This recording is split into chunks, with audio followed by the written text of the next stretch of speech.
How do you choose which podcast to listen to? Have you ever thought about what that internal process looks like? If not, it's okay. You're normal. I'm the one who's not normal here. Because the thing is, whenever we want to solve a new and specific problem and we are looking for podcasts to consume on that topic, there are dozens of split second decisions that happen that make us give a chance to one podcaster instead of 10 others we're exposed to at that moment. So, today, in this episode, you're going to discover two eye opening podcasting questions you should keep asking yourself to stop repeating the mistakes most podcasters make. And for that purposes, we're going to dive deeper into the idea of knowing our listeners and our potential clients, what their journey to discovering our podcasts looks like, and how to reverse engineer that process to make that journey seamless and enjoyable for you and for your listeners.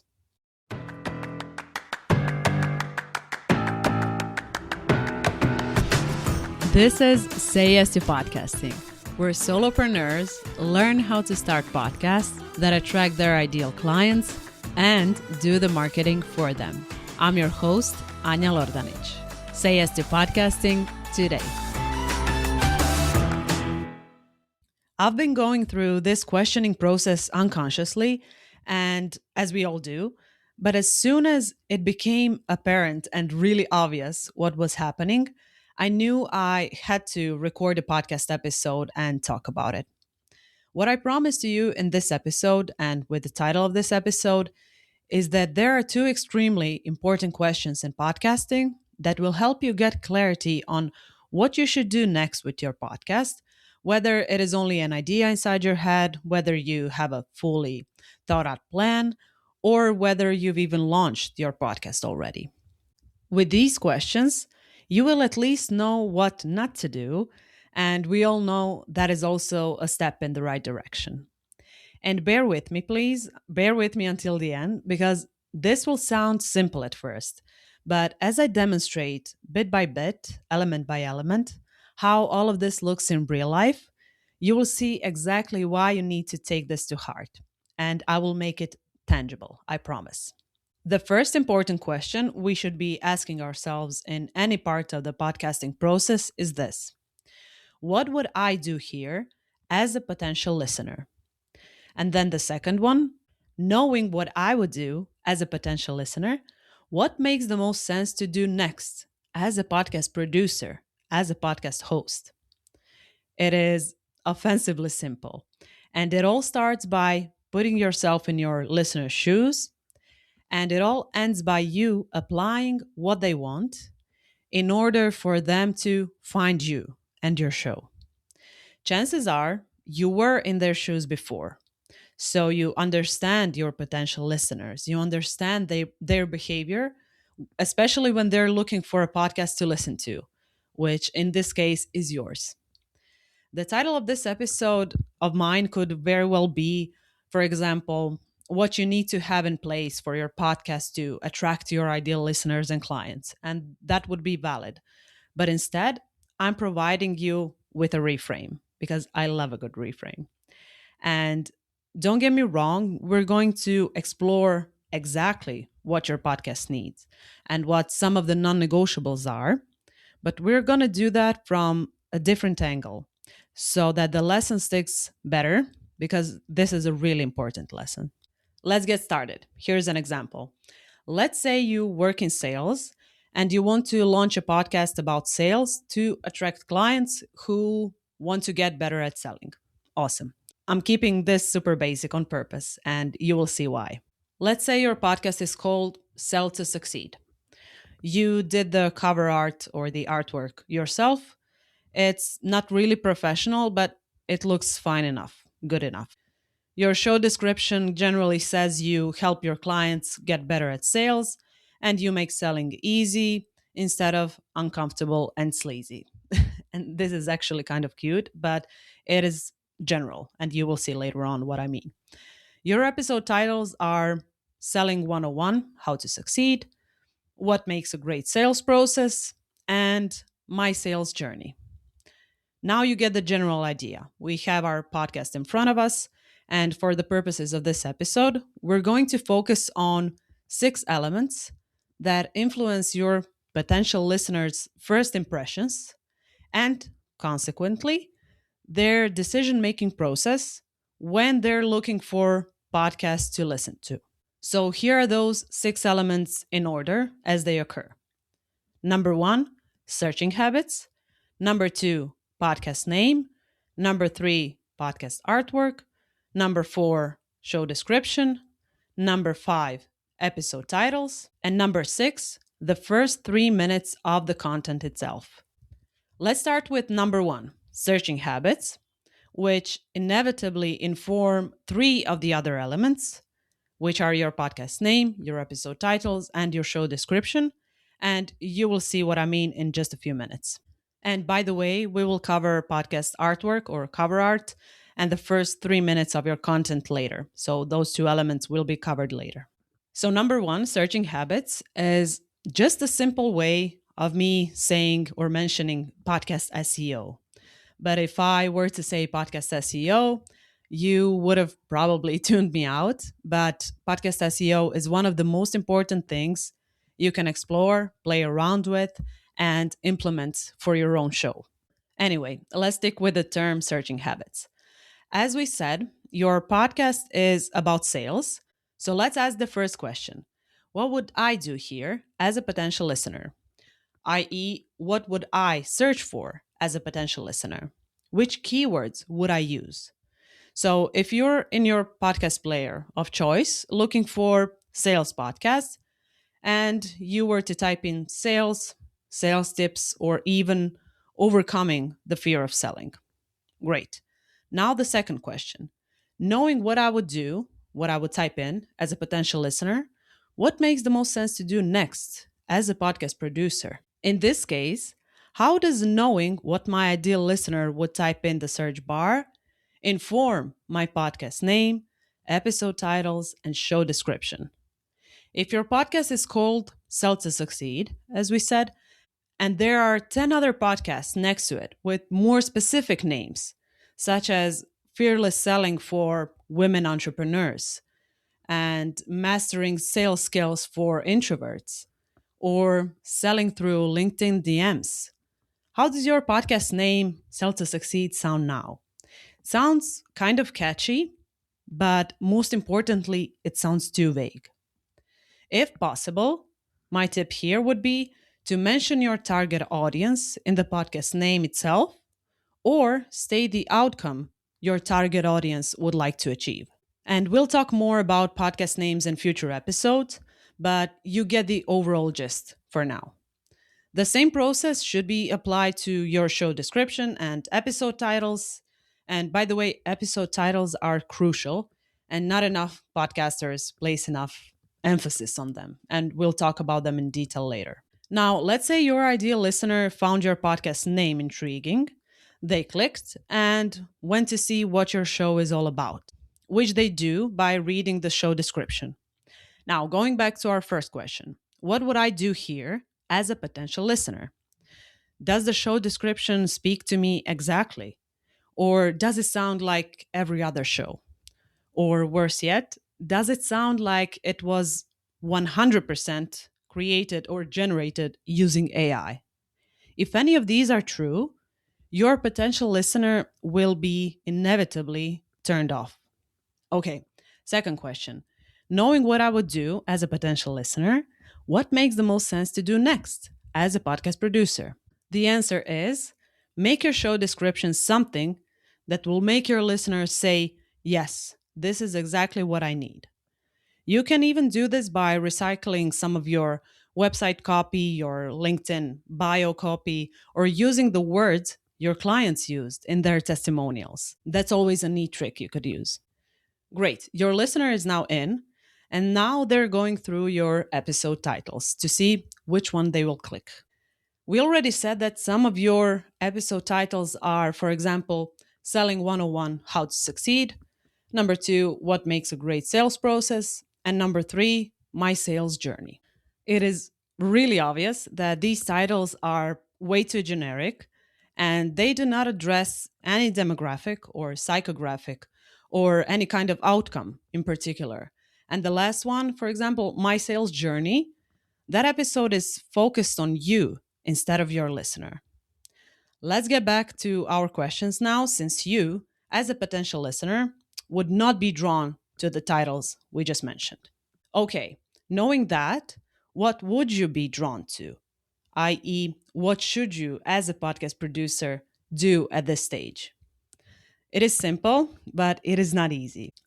You should make your episode titles more enticing, more attractive, and, if applicable, more urgent. For example, we can go from Selling 101 How to Succeed to The Only Sales Playbook an Introvert Can Ever Need. Next, instead of the episode title, What Makes a Great Sales Process, we can say 10 Steps to Closing 99% of Sales, even as an introvert. And the last one, we can go from My Sales Journey to Learn from the Sales Mistakes That Cost Me 50K in Revenue. Now, those are some of the titles that would make you want to press play and tune in. So try to play around with those fun and interesting and exciting, enticing words and see what you come up with. And look at your own behavior. What titles are you drawn to? This is the whole point of this exercise. So, we talked about your listener searching habits that influence your podcast name, your show description, and your episode titles. Now let's talk about artwork.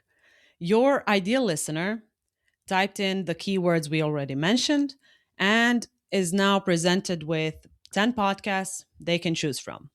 We already said how those podcasts are titled, but what about their artwork? How do they look? What is the aesthetic part of it? And now let's talk about our beloved question once again. What would I do here as a potential listener? Do I see that their artwork was made by a professional? Or is it obvious that the host DIY'd the artwork? Whatever you might think, we do judge books, or in this case, podcasts, by their covers. It's only natural that we are attracted to nice looking things. This is an unconscious split second decision that makes your listeners either click on your show or look away, continue browsing. So, the second question, knowing that my listeners judge podcasts by their covers, what makes the most sense to do next? In short, the answer is make your podcast packaging attractive and aesthetically pleasing and clickable. However, if you're really bootstrapping it, it's better to do something, anything. Ask a student, a beginner designer friend, than to keep on procrastinating on launching your podcast. I would rather have you DIYing it and getting into the podcasting process than giving up because you don't have the budget to invest in a professional designer. Again, we'll cover podcast artwork in future episodes as well, but this is something that I just wanted to mention in this episode in particular. Last but not least, element number 6, the first 3 minutes of your content. Now, this is where so many podcasters go wrong and lose dozens, hundreds of potential listeners. Let's say you actually tune in to one of the episodes we mentioned before that is called 10 Steps to Closing 99% of Sales, even as an introvert. And it takes the host 3 minutes or 5 or 7 minutes to get to the very content that the episode title promises. And you're sat there listening to either an ad, and here it doesn't even matter if they're promoting their own services or a sponsored services, or you're listening to random chit chat where they tell you what they've been up to, but you have no context from a couple of episodes ago, and they're passionately referring to something they mentioned in the past. You're a first time listener. Let's not forget that. What would you do here? You would most probably tune out. And second question, knowing what I would do as a potential listener, what makes the most sense to do next as a podcast producer? So, this one, the answer to this question is pretty simple. And if you take anything away from this episode, I mean, please take everything because it's important. If you take anything, let it be this: cut the fluff and get to the point straight away. Your listeners will get to know you with every episode anyway, and you're absolutely encouraged to weave in your stories and share personal details. Talk about your kids, your pets, where you live. Talk about those details if they're relevant and if you want to get closer to your audience. But don't do it or try avoid doing it in the first 3 to 5 or 7 or 8 minutes. And yes, that happens too. Some people take 10 minutes to get to the point. You would be surprised how many. The first couple of minutes of your episodes are precious podcasting real estate, so please treat them as such. First impressions matter in every sense of the word, and in podcasting in particular. So, first, aim to build trust, deliver amazing content for 5, 10, or 15 minutes, and then go for the ask where appropriate. If you have to, go back to the very start of this episode and you will see it in action. I tell you what you're in for and I get to the point immediately. Now, I can hear some of you saying, and you could argue that you will gather a loyal fan base of a few hundred or a few thousand listeners, even who will tolerate long intros. And that's a fair comment. That is actually something Amy Porterfield and people like her can get away with. But you always want to keep on attracting new people to your show because those who don't know you yet are unforgiving, they're ruthless. I cannot tell you how many times trust was eroded in the first 30 seconds, not even a couple of minutes, of me listening to someone's podcast. But granted, I might be a bit more sensitive to that than the average person. But if there's really something in there, in that content, in that episode, something specific I'm interested in, something that very few people are actually covering in this podcast format, I will stay tuned for a while. But I'll be far less likely to add them to my weekly podcast rotation if all of their episodes have long and not really relevant intros. And honestly, I truly want for all of us not to need to worry about bringing in new listeners all the time. And I want all of us to have a fan base, obviously. And we want for a piece of that fan base to be a loyal client base. But we have to build for that. And we don't build for that by doing things that will turn them off or make them not trust us in the first couple of minutes. Whether we're talking about our show name, artwork, episode titles, or content itself. Hence, this episode and this line of questioning I've been yapping about for the past 20 ish minutes. So, this episode is the closest you will get to your podcasting answers for free if you're DIYing it, if you're bootstrapping it, and if you're not able to hire someone to help you with all of this just yet. But it would be foolish of me not to offer you my help at this point. So if you think you're close to finding the answers to these questions, but still want confirmation, or if you get the overall gist of this episode and everything you've heard so far makes sense, but want me to take care of it for you, you're absolutely welcome to book a 60-minute podcast roadmap call by clicking the first link in the show notes. And we'll for sure get these questions answered for every element we mentioned today, keeping in mind your specific situation and your future podcast. So, again, click the first link in the show notes and let's get started. By the way, this was a good example, if I do say so myself, of relevant CTA placement, call to action. So let's stick with calls to action for just one more second, because if you're here for the first time, think about it. Imagine if I said this, imagine if I offered my podcast roadmap call at the very start of this episode. Imagine if that was the first thing you heard from me ever without any context you have now and without any of the helpful tips you got in this episode. It would most probably be a turnoff and you would probably never get to the content itself. But now that we are 25 minutes in, this is a logical next step, or it's something you will at least consider. Okay, exhale.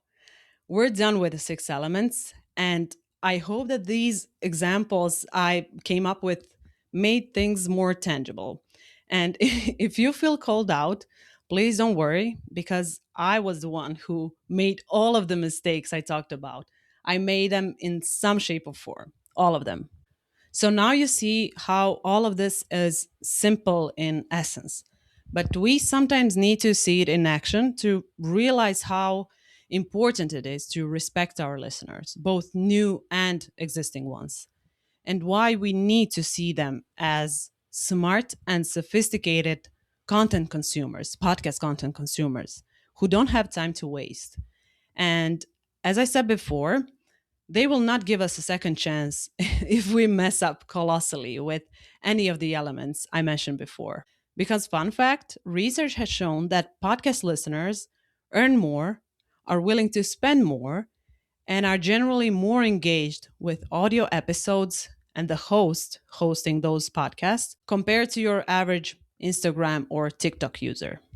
And if you're still not sure if your answers to these questions were right in the first place, because you have no one to bounce those answers off of, I mean, you do, but let's say you're DIYing it for now, you really don't need to worry about that too much because you will be way further ahead than the average Joe or average Jane or the average new podcaster if you do take your best guess based on your potential listeners' behavior than you would be if you only based your decisions on what everyone else is doing. Just putting that out there. You're far better off if you plug this line of questioning into your brainstorming process than if you rely on others. With this episode, I truly try to paint the vividest of pictures because I completely get how all of this can seem a bit overwhelming or abstract, but I know you took away the main idea. Ask relevant questions, give relevant answers. And that you now have enough to work with to go out there and start being curious. Start asking yourself relevant questions instead of doing what every podcaster out there seems to be doing without necessary context and without even knowing if those strategies are working for them or if they're just shooting in the dark. Again, if you need additional help, click the first link in the show notes and we can talk this through during the podcast roadmap call. Again, thanks for being here until the very end. I know this was a loaded one, and I cannot wait to see you again next week.